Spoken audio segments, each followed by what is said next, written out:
Hello everyone, good morning. সকলোকে এটা নতুন ভিডিঅ'লৈ স্বাগতম জনাইছো আৰু মোৰ মৰ্নিং হৈ গ'ল। এতিয়া মই মানে ৰাতিপুৱা যিখিনি মোৰ কাম সেইখিনি কৰি আছো। ব্ৰেকফাষ্ট বনোৱা নাই দিয়ালৈকে। প্ৰথমতে ভাতটো বনাই ললো। এফালে হৈ গ'ল। এতিয়া পাহিৰ টিফিন বনাব লৈছো, পৰঠা। তাকে ভাবিলো দেখুৱাও আৰু ভিডিঅ'টো আৰম্ভ কৰো। দিনটোত মানে আৰু চলি থাকিব এনেকে অলপকে। তাকে আজি পাহি কাৰণে চিজ পৰাঠা বনাব লৈছো। ভাবিলো দেখুৱা আপোনালোকক। তেন্তে আহক ভিডিঅ'টো আৰম্ভ কৰো। পৰঠা বনাবলৈ আটাখিনি মই কালি ৰাতিয়ে মঠি থৈ দিছিলো। এনেদৰে আটা মঠি ফ্ৰিজত দুদিনলৈ ৰাখিব পাৰি। কোনো বেয়া নহয়, ভালহে হয়, সুবিধা হয় বহুতখিনি। মইতো বাৰু বাহিৰতে ৰাখিছিলো এটা ৰাতিৰ কাৰণে আজি।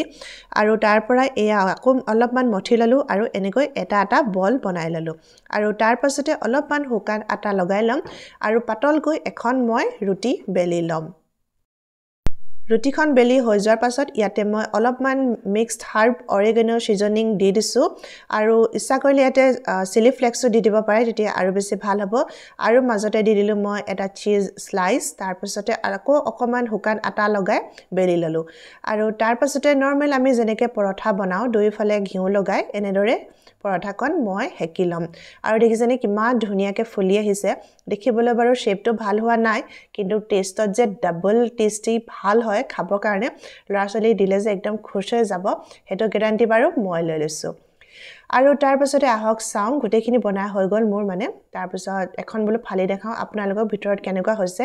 কিন্তু ইমানে বেছি গৰম মই চুবই পৰা নাই। আৰু এয়া চাওক ভিতৰত ইমান ধুনীয়াকৈ মানে চিজখিনি মেল্ট হৈ গ'ল। আৰু লগতে অৰেগানো সিজনিং দিয়াৰ কাৰণে যে ইয়াৰ টেষ্টটো একদম ট্ৰিপল হৈ যায়, বহুত টেষ্টি হৈ যায়। আপোনালোকে এবাৰ বনাই চাব আৰু ল'ৰা ছোৱালীক টিফিনত দি চাব, সঁচাকৈ বিৰাটেই বেছি টেষ্টি হয়। আৰু তাৰপিছত এনেকৈ মই এলুমিনিয়াম ফইলত দুখন পৰঠা ৰেপ কৰিলোঁ আৰু তাৰ পাছতে আকৌ ওপৰত আৰু এখন এনেকৈ বান্ধি পাহিৰ টিফিনটো ৰেডি কৰি লওঁ। আৰু এয়া টিফিনটোত তাইক মই ভৰাই দিলোঁ। তাৰপিছতে সৰু এটা বাটিত এনেকুৱা মই অলপমান কেটচাপ দি দিম। ইয়াত ইচ্ছা কৰিলে মেয়নিজ দিব পাৰে, নহ'লে আৰু বাকী গ্ৰীণ চাটনি কেনেকুৱা দিব পাৰে। এয়া হাজবেণ্ডৰ লাঞ্চৰ কাৰণে বনাইছিলোঁ আজি আলু ফুলকবিৰ ভাজি, ভাত আৰু লগতে আছিলে ৰহৰ দাইল। পাহিহঁতক পঠিয়ালোঁ, আজৰি হ'লোঁ ময়ো নিজে। ৰাতিপুৱা সকলোখিনি কাম বন কৰি এতিয়া ওলাব লৈছোঁ বজাৰ কৰিবলৈ অকণমান লগৰ এজনীৰ লগত। তাকে এতিয়া বাছ ষ্টেণ্ডত ৰখি আছোঁ।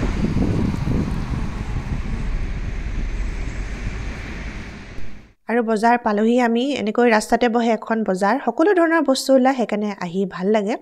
আৰু এয়া ইষ্টাৰ কাৰণে চাওক ইমান ধুনীয়া ধুনীয়া বাস্কেটছ ওলাইছে। বজাৰ কৰি আহিলোঁ। এনেই অলপমান কিবা কিবি সৰু সুৰা বস্তুহে আনিলোঁ, দুই এটা, বহুত বেছি বিশেষ বজাৰ নাছিলে বাৰু। কিন্তু ইমান বতাহ নহয় বাহিৰত, মানে একদম কাণ চানো একদম বতাহ সোমাই অৱস্থা বেয়া হৈ গৈছিলে, একদম ঠাণ্ডা হৈ গৈছিলে। আৰু আজি মানে মই বজাৰলৈ যোৱাৰ মানে মেইন কাৰণটো হৈছিলে আজি আনিব গৈছিলোঁ ধনিয়া। এয়া চাওক ধনিয়া আনিলোঁ। এনেকুৱাকৈ 4 মুঠি ধনিয়া ইয়াত দিয়ে। 4 মুঠি ধনিয়াত দাম হয় 1 ইউৰো। 1 ইউৰো মানে আপোনাৰ 90 টকা। 4 মুঠি ধনিয়াত মই আনিছোঁ 90 টকা। আৰু এটা প্ৰব্লেম আচলতে কি, ইয়াত দুটা বস্তু পোৱা যায়। এটা হৈছে এইটো নৰ্মেল ধনিয়াটো যিটো আমি খাওঁ, আৰু এটা পোৱা যায় সেইটো পাৰ্চলি বুলি কয়। সেইটো মানে দেখিবলৈতো একদম একেই, অকণমান ডিফাৰেঞ্চ। আৰু ধনিয়াৰ মানে যিটো পাতটো তেনেকুৱাই একেই থাকে দেখিবলৈ, কিন্তু এইটো অকণমান তাৰ গোন্ধটো বেলেগ। সেইকাৰণে মানে আমি যেতিয়া ধনিয়া লওঁ সদায় মানে গোন্ধি চাওঁ আৰু অকণমান পাত এখন এনেকৈ ছিঙি লৈ মেলি এনেকৈ অকণমান গোন্ধি চাওঁ যে এইটো মানে ধনিয়া হয় নে ইটো হয়। ইটো গোন্ধটো অলপ বেলেগ, অলপ মাইল্ড। আৰু এইটোতো আমাৰ নৰ্মেল ধনিয়া, যিটো আমাৰ ধনিয়া। সেইকাৰণে মানে ইয়াত ধনিয়া কিনিবলৈ মানে বিৰাট দিগদাৰ আৰু পূৰা ভালকৈ মানে চাব লাগে যে কোনটো কি হয়। আৰু এইখিনি বজাৰ, এইখিনি আনিলোঁ ধনিয়া। 4 মুঠি ধনিয়া আছে ইয়াত। আৰু আনিলোঁ এইফালে এইখিনি পিঁয়াজৰ গছ যে এইটো এনেকুৱা, এয়াও আনিলোঁ। এয়া এটা মুঠিত 1 ইউৰো মানে 90 টকা। আৰু এয়া মই দুটা আনিলোঁ, দুটাত 2 ইউৰো। আৰু এটা আনিলোঁ ডালিম, এইটোৰ দামটো হৈছে টকা। এইটো এটা ডালিম আনিছোঁ মই 130 টকা দি আজি আৰু এয়া পাহিৰ মাফিন আনিলোঁ ষ্ট্ৰবেৰী ফিলিং থকা আৰু এয়া আমাৰ অপেক জিকৰ ফেভৰেট কোকোনাট বিস্কুট তাতে পায় এখন দোকানতে হেকানে মই আজি লৈ আহিলোঁ আজি একদম মই 6টা পেকেট লৈ আহিলোঁ যেহেতু হেতি খাই ভাল পায় কোকোনাট বিস্কুট তাৰপিছত এয়া ৱেফেলছ আনিলোঁ 2টা এটো মই খাই ভাল পাওঁ আৰু পাহিও খায় আৰু এটা আনিলোঁ এয়া কেক ফ্ৰুট এণ্ড নাট এখন বজাৰ এটো কাৰণে ভাল লাগে এনেকুৱা ধৰণৰ মানে বস্তুবোৰ ফ্ৰেছকে পোৱা যায় তাকে এই মানে অকমান বজাৰ কৰি আহি আহক এতিয়া পলম নকৰি পটাপট লাঞ্চটো বনাই ল আৰু এয়া তেলখিনি গৰম কৰিলোঁ তাতে জিৰা ফুটালোঁ আৰু পিয়াজ দিলোঁ তাৰপিছত পিয়াজখিনি ভাজি লম প্ৰথমতে তাৰ পাছতে ইয়াতে মই দিম বন্ধাকবি আছিলে ইয়াতে ফুলকবি 2 মান আছিলে ব্ৰকলি 2 মান আলু এনেকৈ মিক্সকে কিবা অলপমান বনাও কাৰণ সবৰে অকণ বাকি আছিলে বলো